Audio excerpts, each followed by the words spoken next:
అసలు కొంచెం అన్నా రెస్పెక్ట్ ఉన్నాళ్ళు ఎవరన్నా తప్పు జరిగిపోయిందన్న క్షణంలో ఆపేస్తారు. శవ రాజకీయం చేసే జగన్మోహన్ రెడ్డికి శవం కావాలి తప్ప, నేను అంతే, శవం కావాలి. ఇప్పుడు ఈ దుర్ఘటనకి వెళ్ళాడు కదండి, అక్కడ ఎవడో బెట్టింగ్ రైడ్ చనిపోయాడని ఈ క్యాండిడేట్ ఎగరేసుకుంటే విగ్రహం ఆవిష్కరించడానికి వెళ్ళాడు. ఇప్పుడు వెళ్ళే దారిలో ఒక ప్రాణం పోయింది, మళ్ళీ ఈ ప్రాణాన్ని వదలుస్తాను పోతాడు చూడండి. నేను అన్న మాట తప్పైతే ఎవరన్నా కొట్టండి నన్ను, బెట్టింగ్ రైడ్ వెళ్తాడు మళ్ళీ రెడీ అయిపోతున్నాడు కూడా ఆల్రెడీ. ఈ జగన్మోహన్ రెడ్డి ఈ కారు కింద పడి నలిగిన ప్రాణాన్ని నేను ఓదారుస్తాను, నేను పోతాను అని చెప్పి మళ్ళీ ఇంకో శవ రాజకీయం చేస్తాడు.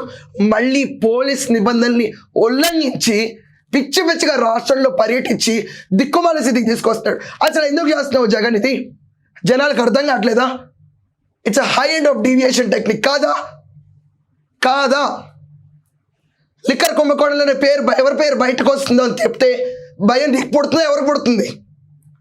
అన్ని వేళ్ళు తాడేపల్లి ప్యాలెస్ చూపిస్తుంటే భయం నీకు పుడుతుందా ఎవరు పుడుతుంది? పుట్టదా?